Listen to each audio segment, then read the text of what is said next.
اللهم صل وسلم وبارك على سيدنا محمد أفضل الخلق وعلى آله وصحبه أجمعين وسلم تسليما كثيرا إلى يوم الدين. صباح الفل، صباح الورد، صباح الياسمين. النهاردة هنعمل حاجة حلوة قوي، تحلية حلوة. يلا بينا مع بعض نشوف المقادير والطريقة. وقبل ما نبدأ الفيديو بتاعنا لايك حلو كده وتعليق جميل نصلي فيه على النبي. يلا بينا نشوف مع بعض الطريقة. المقادير بتاعتنا زي ما احنا شايفين: كوباية زيت، كوباية حليب، كوباية سكر، كوباية دقيق، 4 معالق كبار اللي هو الكاكاو البودرة الخام، ومعانا طبعا الفانيليا، ومعانا باكو كيك شيف او بيكنج باودر حسب ما انتي بتستعملي، ومعانا بيضتين. الاول هنحط الحليب مع السكر مع الزيت مع الكاكاو الخام، الاربع معالق يعني بمعدل نص كوباية زي ما احنا شايفين كده.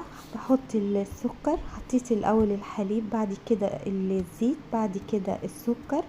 هننزل برضو بنص كوباية الكاكاو الخام. والتركية بقى بتاعتنا النهاردة، في بيحطها وفي ما بيحطهاش، بس صدقوني بتدي مذاق مختلف، بتدي تست عالي قوي او بتوديها في حتة تانية خالص. وهي واحدة بس بتحطيها. بعد كده بتضربي الحاجات دي كلها في الخلاط كويس قوي قوي عشان اللبن يدوب مع السكر مع الكاكاو مع الزيت. ضربة حلوة قوي قوي. ما بنحطش الفانيليا ولا بنحط البيض، ده بنسيبه لحد ما بنخلص الخليط ده. زي ما انتوا شايفين كده نزلت بواحدة هوز.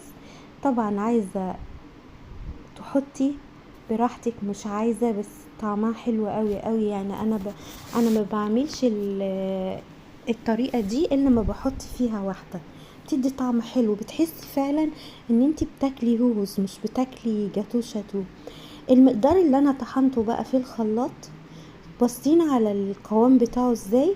هاخد 3/4 كوباية او كوباية كاملة زي ما احنا شايفين كده، وبحطها في الفريزر. شايفين القوام بتاعه ازاي وشايفين اللمعة بتاعته ازاي. حطيناها في الفريزر وسبناها كده مع نفسها. نيجي بقى نكمل باقي المقادير. هنزل على الشبشق بتاع الخلاط ده بالبيضتين. بيضتين يعني فانيليا، انا احط فانيليا سايلة، ولو عندك فانيليا باودر حلو برضو حطي منها. كده خلاص هنضربه بقى في الخلاط، يعني ايه، مدة 3-4 دقايق كده لحد ما البيض يمتزج مع الزيت مع السكر مع الكاكاو مع الحليب مع الفانيليا. وزي ما احنا شايفين كده ضربت الخليط ده ضربة حلوة قوي في الخلاط. وبعد كده جبت بولة غويطة، حطيت فيها كوباية الدقيق، بس نخلتها الاول بالمنخل الصغير ده. لازم تنخلي الدقيق عشان نخل الدقيق ده بيديكي نتيجة حلوة قوي قوي. بعد كده نزلت عليها بكيك شيف. طبعا لو عندك بيكنج باودر الاتنين واحد زي ما بتحبي. هقلبه كده على بعض. بعد كده هنجيب المقدار اللي في الخلاط وننزل على الدقيق بتاعنا ونقلبه تقليب حلو قوي. وطبعا التقليب بتاعك يبقى في اتجاه واحد مش في اتجاهين، لانك لو عملت في اتجاهين يبقى كده الهواء اللي في الكيك هيطلع. مقادير بسيطة جدا وسهلة جدا، ويعني حاجات لا تذكر، يعني بالطين شوية سكر على زيت على دقيق، حاجات موجودة عندك في البيت. بتقلبي كده بالراحة الاول بالسباتولا عشان الدقيق ما يطلعش منك. طبعا لو عندك مضرب كهرباء اعملي، مضرب يدوي اعملي. انا يعني هعملها بمضرب المضرب اليدوي، مش هعمل بالكهرباء. بعد طبعا ما امنت الدقيق تحت عشان ما يقعش مني، جبت المضرب اللي احنا شايفينه ده وهقعد يعني ما خدتش مني 5 دقايق.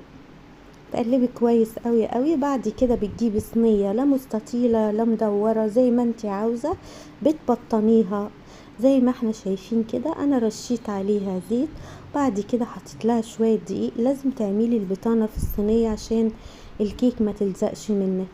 بعد كده نزلت بالخليط اللي عملته في الصينية، وبالسباتولا بتنزليه كله، وبعد كده بتخبطيها شوية على الرخامة، او بتجيبي ستيكس كده وبتعمليها يمين شمال جوه الخليط ده عشان الهواء اللي فيها يطلع. طبعا بتكوني مولعة الفرن على درجة حرارة 180 قبلها ب10 دقايق، وبتدخلي فيها الكيك دي ما خدتش يعني تلت ساعة. وده شكلها بعد ما طلعت من الفرن. وده الصوص اللي احنا حطيناه في الفريزر، شايفين شكله ازاي والقوام بتاعه ازاي، وفيه لمعة جميلة جدا جدا. بتاخدي الصوص ده وبتحطيه على الكيك، طبعا بعد ما الكيك تبرد تماما، يعني تحسي ان هي كده متلجة خالص. ليه بقى؟ لانك لو حطيتي والكيكة سخنة هتلاقي كل الصوص ده نزل منك على الرخامة كأن مية بيسيح. بعد كده بتفردي الصوص ده بظهر المعلقة فردة حلوة كده كلها كده من فوق، وبعد كده بتنزلي من الجوانب بس بعد ما بتخلصوا فوق. شايفين الصوص بتاعي ازاي؟ مش مثلا سايح مني او خفيف، لا بفرده كده بتحسي ان انتي حتى مربى جامدة كده بالشكل اللي احنا شايفينه ده. وننزل بقى على الجوانب برضو نعملها كلها بظهر المعلقة كده، وبتجيبي من الكوباية بظهر المعلقة وبتحط عليها،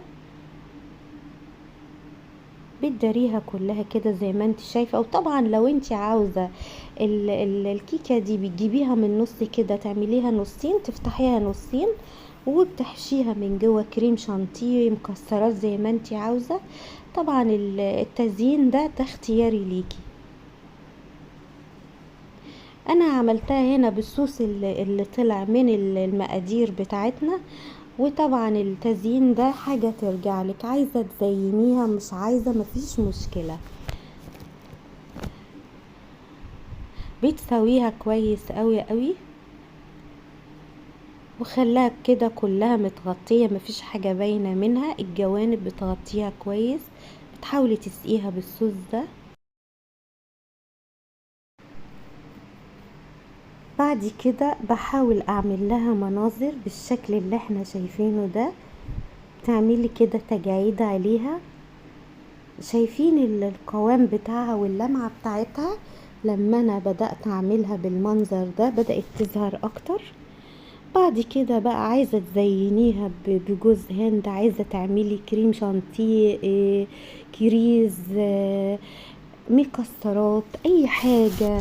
لكن انا هنا عندي بتاع فرماسيلا في التلاجة، فحاولت احط عليها كده منظر زي ما انتي عايزة. طبعا التزيين ده حاجة ترجعلك، مش عايزة تزيني هي كده لوحدها حلوة قوي قوي، مش محتاجة اي حاجة خالص.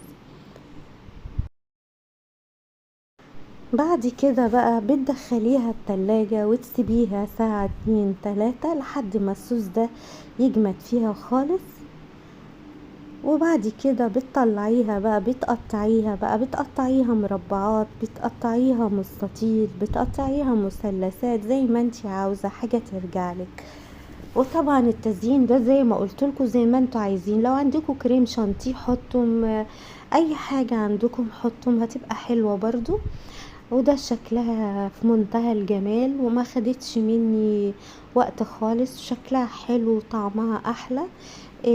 والجاتو الشاتو ده طريقته سهلة قوي وشكلها كان روعة وحلو جدا جدا، والطعم بصراحة كان تحفة في منتهى الجمال. لو دقتيها وعملتيها بنفس المقادير دي هتحبيها، وطعمها مفيش احلى من كده. والصوص بتاعها اللي عليها كان تحفة ولمعة مفيش كده، جميلة قوي ومقاديرها سهلة وبسيطة وموجودة عندك في البيت، وطعمها حلو، تحلية حلوة موجودة عندك في البيت.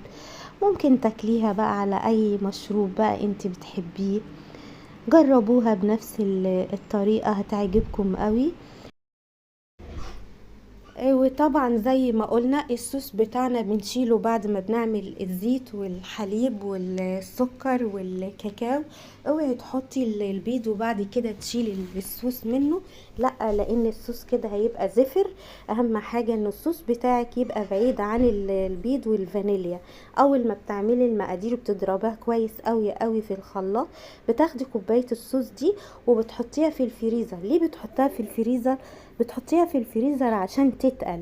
طبعا انتي بتقعدي تحضري الكيكة وبتدخل الفرن وبتقعد فترة وبعدين تبرد، هيكون الصوص بتاعك تقل خالص، والقوام زي ما احنا شايفين كده، وشايفين اللمعة بتاعتها.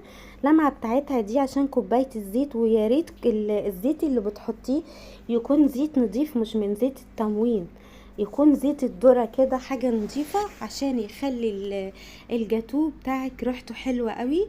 ودي شكلها بعد ما قطعتها زي ما احنا شايفين كده، شكلها جميل جدا، والشوكولاتة بتاعتها حلوة قوي، واللمعة بتاعتها ظاهرة فيها. ولو عايزين تحشوها من جوه كريم شانتيه عادي هتبقى حلوة جدا، بس هي طعمها من جوه يعني. والتركية اللي احنا عملناها، الهوز اللي حطيناه ده بصراحة اداها طعم خطير جدا جدا جدا. بصراحة كان طعمها كأن انا باكل هوز مش باكل جاتو شاتو. واتمنى تكون الطريقة عجبتكم، ولو عجبكم الفيديو لايك وشير واشتراك للقناة، فعلوا الجرس على كلمة الكل عشان يوصلكم كل فيديوهاتي. ولايك حلو كده وتعليق جميل كده، واشوفكم على خير ان شاء الله في فيديو جديد ووصفة جديدة. والسلام عليكم ورحمة الله وبركاته.